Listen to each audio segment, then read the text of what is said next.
Oke, kita lanjutkan ya materi kita. Masih sambungan di video sebelumnya. Kita lanjutkan pada transaksi yang keempat. 4 Desember, Solusinet membeli peralatan kantor secara kredit dari PT Tunas Jaya sebesar Rp1.800.000. Akun aset dalam hal ini adalah peralatan kantor, ya kan? Dan liabilitas atau utang usaha meningkat. Nah, transaksi ini dicatat sebagai peningkatan di debit pada peralatan kantor sebesar Rp1.800.000.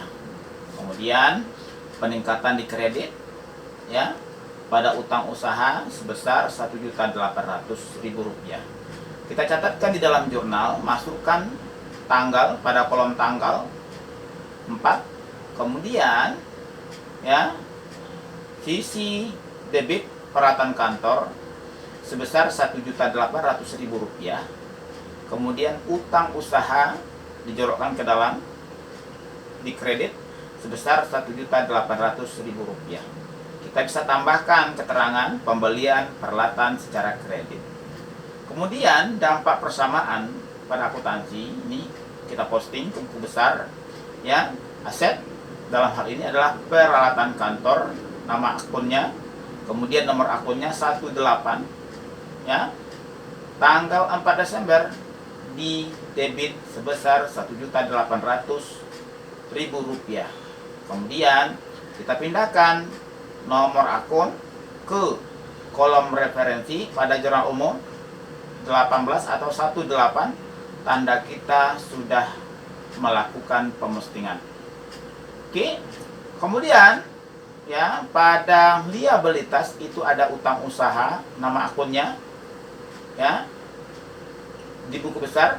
Kemudian nomor akunnya 21, kita catatkan ya, kita catatkan ini 1.800.000 ya, tanggalnya tanggal 4 Desember Rp1.800.000 di kredit. Kemudian ya nomor akunnya ini kita pindahkan ke kolom referensi pada jurnal umum 21. Tanda kita sudah melakukan pemostingan. Kita lanjutkan transaksi 5. 6 Desember, Solusinet membayar pemasangan iklan koran sebesar Rp180.000. Nah, di sini ya akan ada beban meningkat dan aset dalam hal ini adalah kas menurun. Nah, pos beban yang diharapkan jumlahnya sangat kecil dan tidak rutin biasanya dimasukkan sebagai bagian dari beban lain-lain. Nah, sehingga transaksi ini akan kita catat peningkatan di debit sebesar Rp180.000 pada beban lain-lain dan penurunan di kredit ya sebesar Rp180.000 pada kas. Kita sajikan dia di jurnal umum, tanggalnya masukkan di kolom tanggal 6 ya kan. Kemudian debit beban lain-lain sebesar Rp180.000. Kemudian di kredit kas ya kan sebesar Rp180.000. Kita bisa tambahkan keterangan di situ. Dia membayar pemasangan iklan koran. Nah, setelah itu kita langsung posting ke buku besarnya masing-masing. Sekarang kita lihat ya dampak persamaan akuntansinya. Di sini ada aset ya, buku besarnya, nama akunnya ini akun kas, nama akun. Kemudian kita beri nomor kas itu, kode akunnya atau nomor akunnya itu adalah 11 atau 11. Tanggal 6 ya kan di kredit 6 Desember ya 180.000 kas kita ya di kredit 6 Desember 180.000. Ini perhatikan baik-baik nih. Nah, ini angka ini yang pindah ke sini. Oke, kemudian ya ekuitas pemilik dalam hal ini adalah beban. Nah, beban lain-lain itu nama akunnya di buku besar kita. Kemudian nomor akunnya di sini 59. 5 mencerminkan beban. Oke, berarti lain-lainnya itu diurutkan ke 9. Itu caranya. di debit sebesar Rp180.000. Dan ingat, jangan lupa tanggalnya dicatatkan 6 Desember, di debit Rp180.000. Oke, itu transaksi untuk kelima. Sekarang kita lanjutkan transaksi ke-6, ya. Transaksi ke-6, 11 Desember, Solusinet membayar uang kepada kreditur sebesar Rp400.000. Ingat, dibayar ya uang kepada kreditur sebesar Rp400.000. Oke. Nah, tentu di sini kita perlu lakukan analisis apa? Liabilitas atau utang usaha, ya kan? Kemudian aset tentu menurun dalam hal ini kan karena kita bayar utang, ya. Nah, kita bisa ya dari transaksi itu bisa kita catatkan penurunan di debit sebesar Rp400.000 itu pada utang usaha. Kemudian penurunan di kredit ya sebesar Rp400.000 pada kas. Sehingga bisa kita catatkan ke dalam jurnal umum. Ingat, yang pertama yang harus kita lakukan adalah catatkan tanggalnya terlebih dahulu. Kemudian kita catatkan yang di bagian debit. Nah, di bagian debitnya adalah utang usaha Rp400.000 di debit. Nah, ini dia. Ya. Sorry. Nah, Rp400.000 di debit. Oke ya. Kemudian di kredit kas Rp400.000. Kita boleh kasih keterangan di sini membayar utang kepada kreditur. Oke. Nah, kemudian kita posting ya, kita posting ini ya ke akunnya masing-masing. Tentu di sini ada akun kas, kemudian satu lagi akun utang usaha. Oke. Nah, untuk kas itu nama akunnya. Ingat yang saya ingatkan kemarin itu ya, dicatatkan di atas ya. Biasanya kalau akunnya dalam bentuk 4 kolom, nah itu sisi kiri atas. Karena dibentuk T, diletakkan di atas ya, pertengahan seperti itu. Oke. Ada kas ya, nomor akunnya 11 atau 11. Tanggalnya tanggal 11 ya. Desember itu sebesar Rp400.000. Nah, kemudian bagian liabilitas itu di situ ada utang usaha ya, utang usaha di debit ya tanggal 11 Desember ya, di debit sebesar Rp400.000. Oke, itu ya jurnal dan buku besar untuk transaksi ke-6. Transaksi ke-7, 13 Desember, Solusinet membayar resepsionis dan asisten paruh waktu sebesar Rp950.000 untuk gaji atau upah selama 2 minggu. Nah, transaksi ini sama sekali sama dengan transaksi 6 Desember di mana akun beban naik dan kas turun, ya kan? Nah, oke. Sehingga transaksi ini akan dicatat kenaikan di debit pada beban upah sebesar Rp950.000, kemudian penurunan tentu di sisi kredit, ya kan? Pada kas sebesar Rp950.000. Nih, kita lihat ya. Nah, kita catatkan ke dalam jurnal umum. Ingat, tanggal masukkan pada kolom tanggal, ya kan? Nah, kalau dia sudah berubah halamannya, contohnya, nah, maka kita buatkan halamannya. Contohnya di sini halaman 3, ternyata udah halaman berikutnya. Ini halaman ketiga. Oke. Nah, kita catatkan beban upah di debit sebesar Rp950.000. Kemudian kas di kredit sebesar Rp950.000. Nah, kita bisa tambahkan di situ membayar upah 2 mingguan. Oke, kemudian kita posting langsung ke buku besar. Nah, kita posting ke buku besar. Ini dampak persamaannya akun T, ya kan? Ada kas, ya kan? Nomor akunnya 11. Nah, kalau dapat ini diingat, kalau kas itu 11. Oke. Atau ada juga yang membuat 3 digit seperti itu. Itu tentu akan lebih banyak komponen dari asetnya seperti itu. Jadi tergantung. Oke. Nah, 13 Desember itu di kredit 900 Rp50.000. Oke, kemudian ekuitas pemilik dalam hal ini adalah beban upah, ya, nama akunnya, kemudian nomor akunnya itu 51, di debit 31 Desember sebesar Rp950.000. Oke, kita lanjutkan. Tadi transaksi 7, sekarang kita lanjutkan ke transaksi 8. 16 Desember, Solusinet menerima uang dari pendapatan jasa sebesar Rp3.100.000 untuk setengah bulan pertama. Oke. Nah,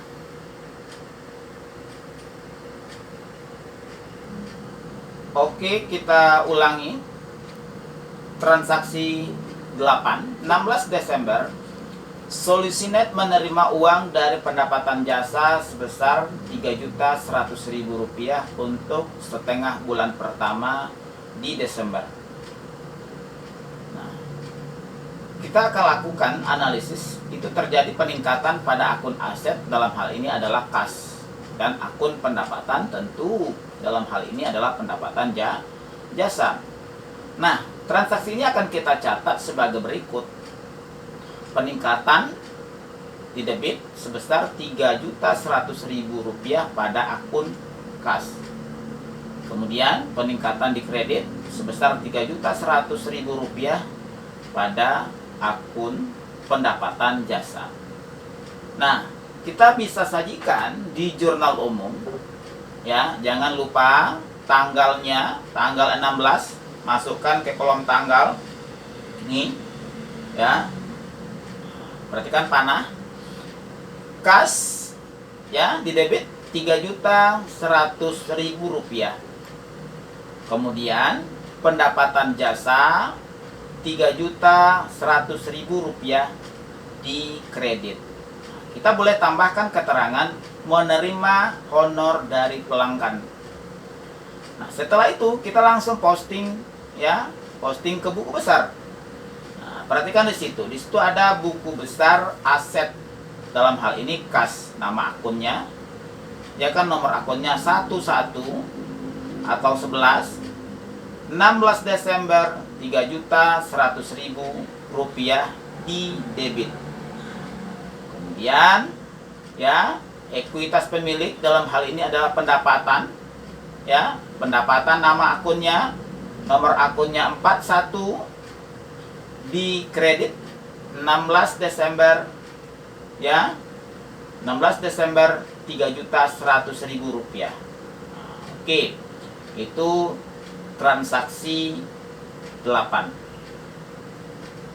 Kita lanjutkan ke transaksi 9. 16 Desember, pendapatan diterima yang dicatat pada piutang untuk setengah bulan pertama Desember adalah Rp1.750.000. Oke, ketika perusahaan setuju untuk menerima pembayaran atas jasa di kemudian hari, maka perusahaan itu memiliki yang namanya piutang usaha. Nah, piutang usaha itu merupakan klaim terhadap pelanggan. Piutang adalah aset dan pendapatan telah dihasilkan meskipun pembayarannya atau meskipun pembayaran tunai belum kita terima. Nah, transaksi ini akan dicatat sebagai peningkatan di debit sebesar Rp1.750.000. Itu merupakan piutang usaha. Dan peningkatan sebesar, ya, Rp1.750.000 di kredit pada akun pendapatan jasa. Oke, nah, ini bisa kita sajikan di dalam jurnal umum, ya. Jangan lupa tanggalnya dicatatkan 16 Desember. Debit piutang usaha Rp1.750.000. Kemudian kredit, ingat ya, kredit pendapatan jasa, penulisannya itu dijorokkan ke dalam atau dimajukan ke dalam, ya, sebesar Rp1.750.000. Jangan lupa, ya. Nah, boleh kita kasih keterangan di sini, penjelasan mencatat honor yang terutang. Nah, setelah itu kita bisa posting ke buku besar. Ya, kita posting. Apa yang kita posting? Tentu ini tergantung akunnya, piutang usaha 1, pendapatan jasa 1. Nih, piutang usaha nama akunnya di buku besar. Nomor akunnya itu 12 atau 12. 16 Desember di debit sebesar Rp1.750.000. Kemudian satu lagi, kita pindahkan nomor akunnya ini ke kolom referensi pada jurnal umum. Oke, pada jurnal umum. Kemudian pendapatan, nama akunnya di buku besar pendapatan jasa, nomor akunnya 41, di kredit 16 Desember sebesar Rp1.750.000. Oke, kita lanjutkan transaksi nomor 10 ya. Nah, di transaksi nomor 10 di situ tanggal 20 Desember Solusinet membayar Rp900.000 kepada PT Tunas Jaya dari utang sebesar Rp1.800.000 dari transaksi 4 Desember. Nah, transaksi ini itu sama dengan transaksi tanggal 11 Desember. Transaksi ini dapat dicatat sebagai penurunan di debit pada utang usaha sebesar Rp900.000 dan penurunan di kredit pada kas sebesar Rp900.000.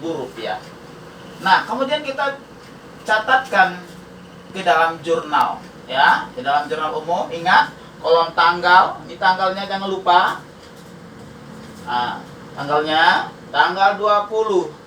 Karena bulannya masih sama, nggak perlu lagi kita catatkan bulannya. Sudah pasti di sini 20 Desember. 20 Desember itu di debit utang usaha.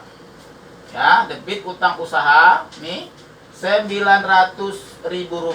Catatkan di bagian debit.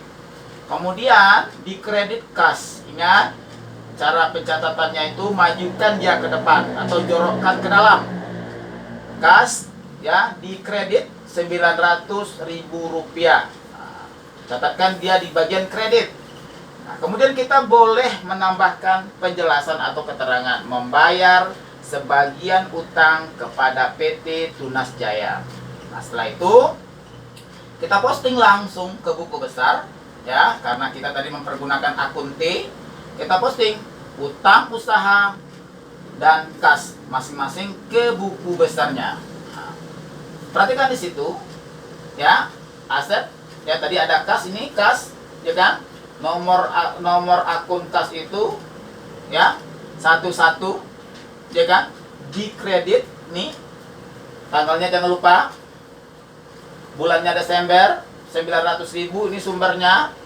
Nah, 900.000 di kredit. Setelah kita memposting, kita pastikan nomor akun ini sudah kita pindahkan ke kolom referensi pada jurnal umum, tanda kita sudah melakukan pepostingan. Selesai. Nah, kita lanjutkan posting satu lagi. Di situ ada utang usaha. Kita posting ke buku besar utang usaha. Ini nama akunnya, kode akun atau nomor akunnya 21. 21. Oke. Nah, 2 ini menandakan dia utang atau liabilitas. Satunya berarti dia di urutan pertama utang usaha itu 21. Nah, tanggal 20 Desember ini kan di debit. Nah, ini di debit. Ya kan? Perhatikan tanggalnya. Tanggalnya 20 Desember, angkanya 900 di debit. Setelah itu, kita pastikan kalau dia sudah diposting dengan benar, kita pindahkan nomor akun ke kolom referensi pada jurnal umum. Itu kalau kita mempergunakan buku besar dengan bentuk akun T atau P account seperti itu.